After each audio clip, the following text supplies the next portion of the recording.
Shalom to the nation of Israel. This is Barzal coming in spirit and power of Yahweh Bahashem, Yahushai Bahashem, Racha Kodash.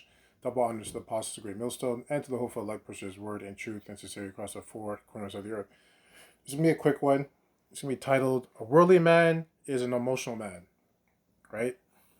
And I like to talk a lot about subjective things. Like we always have to go into the breakdowns of the scriptures and the prophecies. Right? Because those are important, because you have to be in the spirit of prophecy, right? Especially the major prophecies. But today we're going to be talking about more subjectiveness, like your character, right? Because if you don't work on those character traits, it will affect everything else. It will. It will. Sooner or later, it's going to affect everything else. And then you're not going to know the breakdowns, and now you're coming against your elders. You're saying you're better than your elders. You're saying you know more than them. Right, and you're messing up the breakdowns. Now you're saying the breakdown's this because you believe it's this because the Most High talked to you directly, right? So you got to work on those character traits, right? You have to. It's part of the work. The work is, of course, the breakdowns in a sense of the prophecies, the major prophecies, the history, right? You got to know all that, right? But also you got to be grounded as a man, right? You can't be an unstable man. That's why Isaiah 33:6 says, "In wisdom and knowledge shall be the stability of thy times," right? And the fear of the Lord is his treasure. So if you fear the Lord, truly, you're going to work on everything. You're not going to just work on some things. You're going to work on everything. Also yourself. The scriptures say, work out your salvation with fear and trembling. So you're going to work on everything. You're going to be a well-rounded spiritual soldier in the Most High's army, right? Just like as if you're an athlete. If you really are, the best athletes are the ones that are well-rounded. They're good at everything.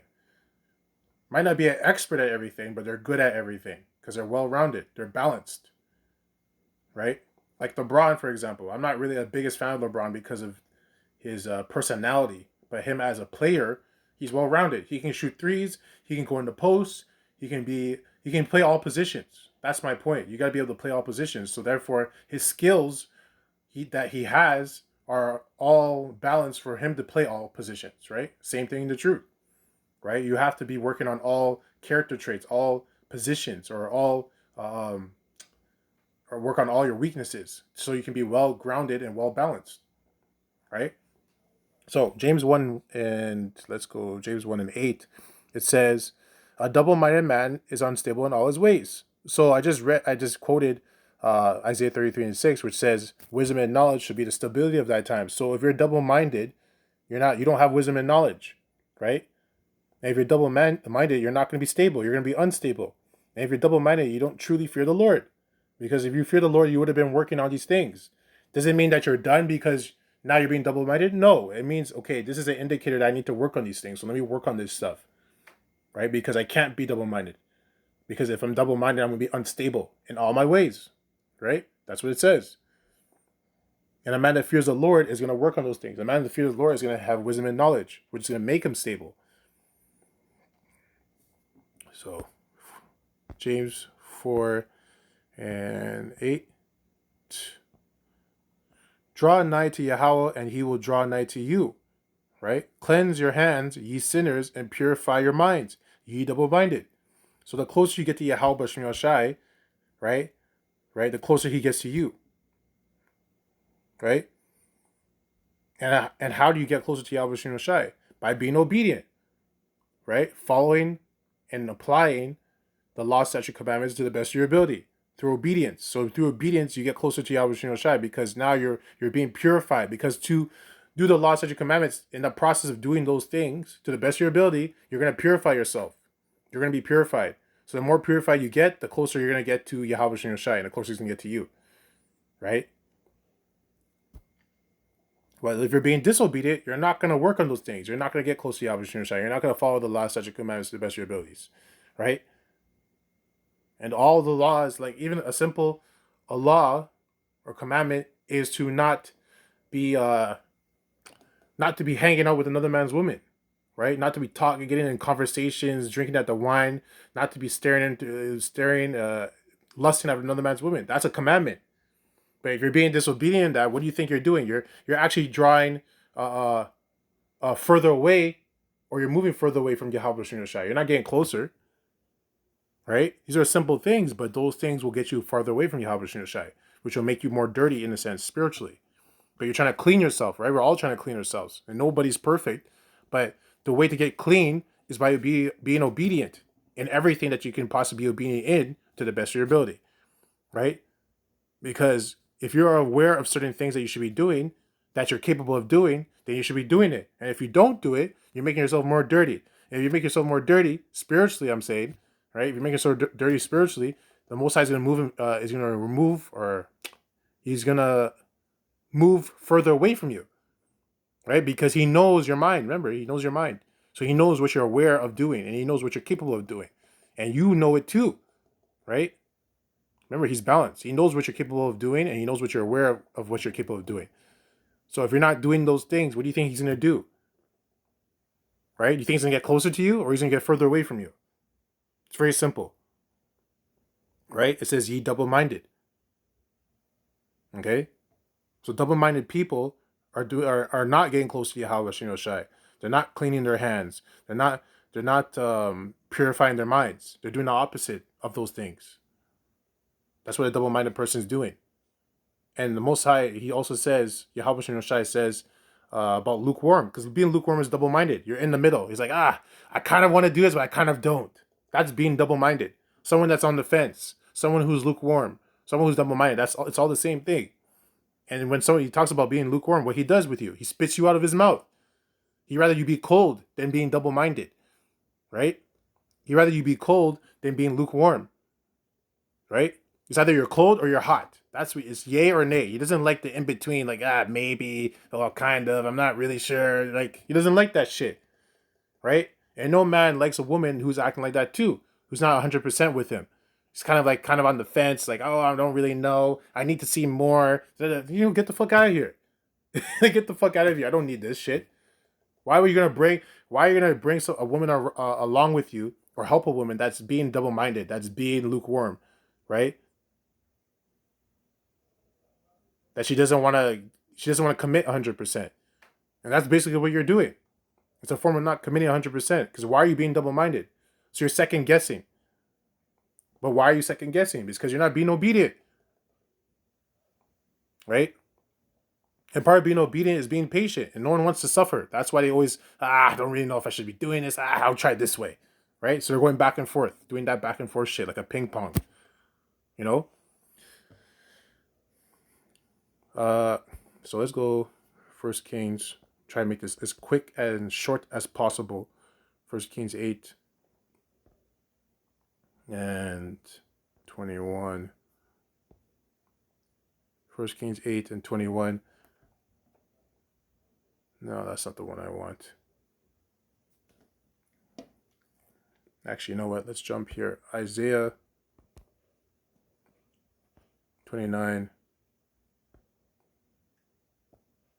13. Isaiah 29:13. Wherefore the Lord Yahweh Shai said, for as much as the people draw near me with their mouth and with their lips do honor me, but have removed their mind far from me, and their fear toward me is taught by the precept of men, right? So pretty much he's saying that a lot of people say that they're with Yahweh Shai, right? With their mouths and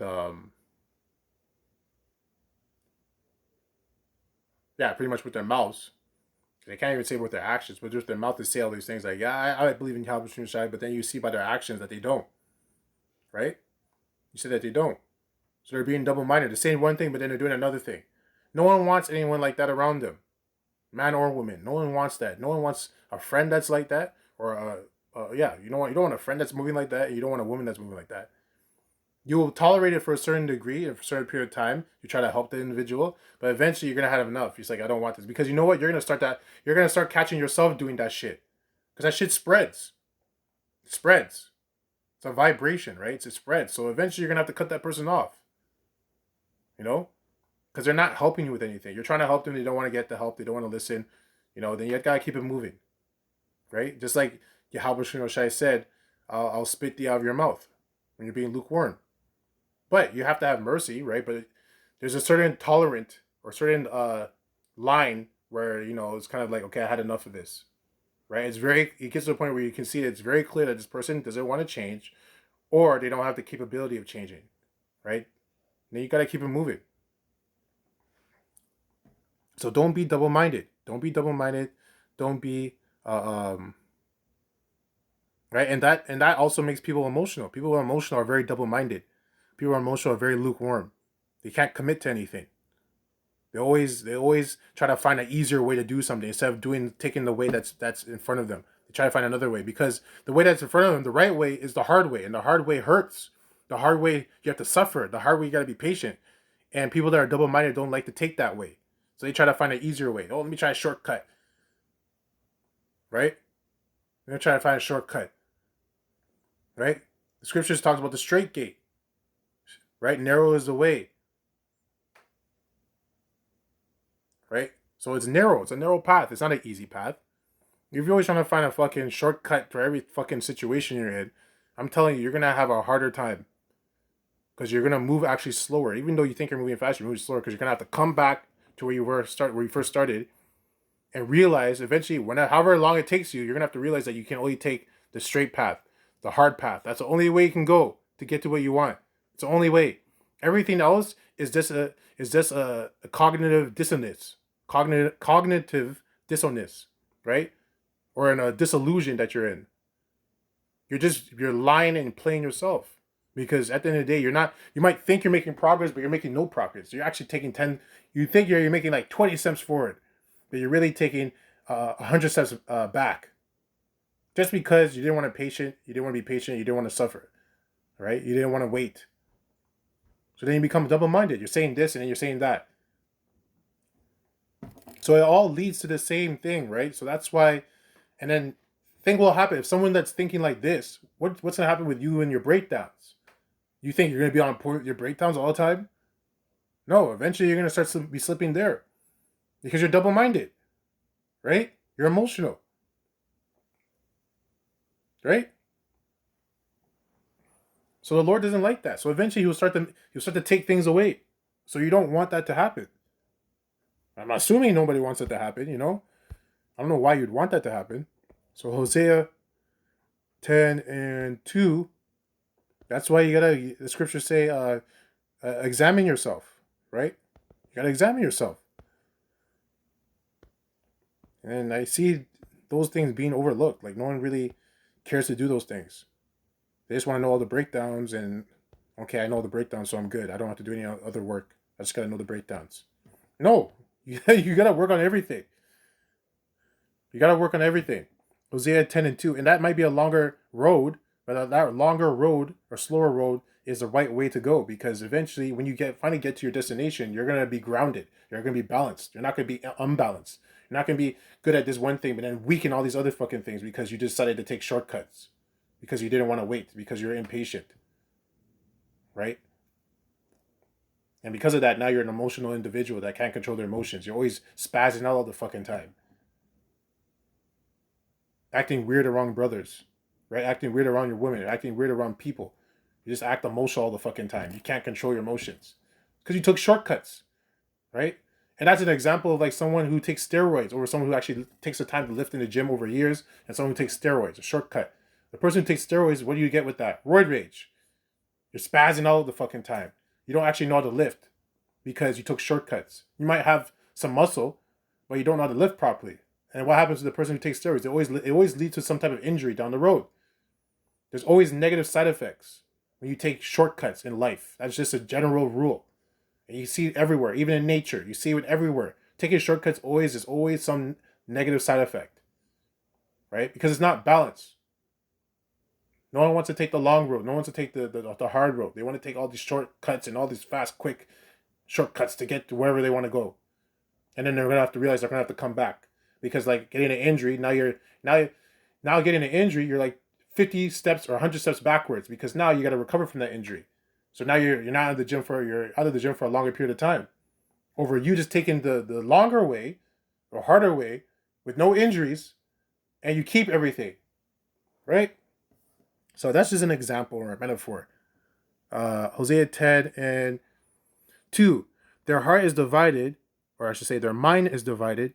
Now shall they be found faulty. He shall break down their altars. He shall spoil their images, right?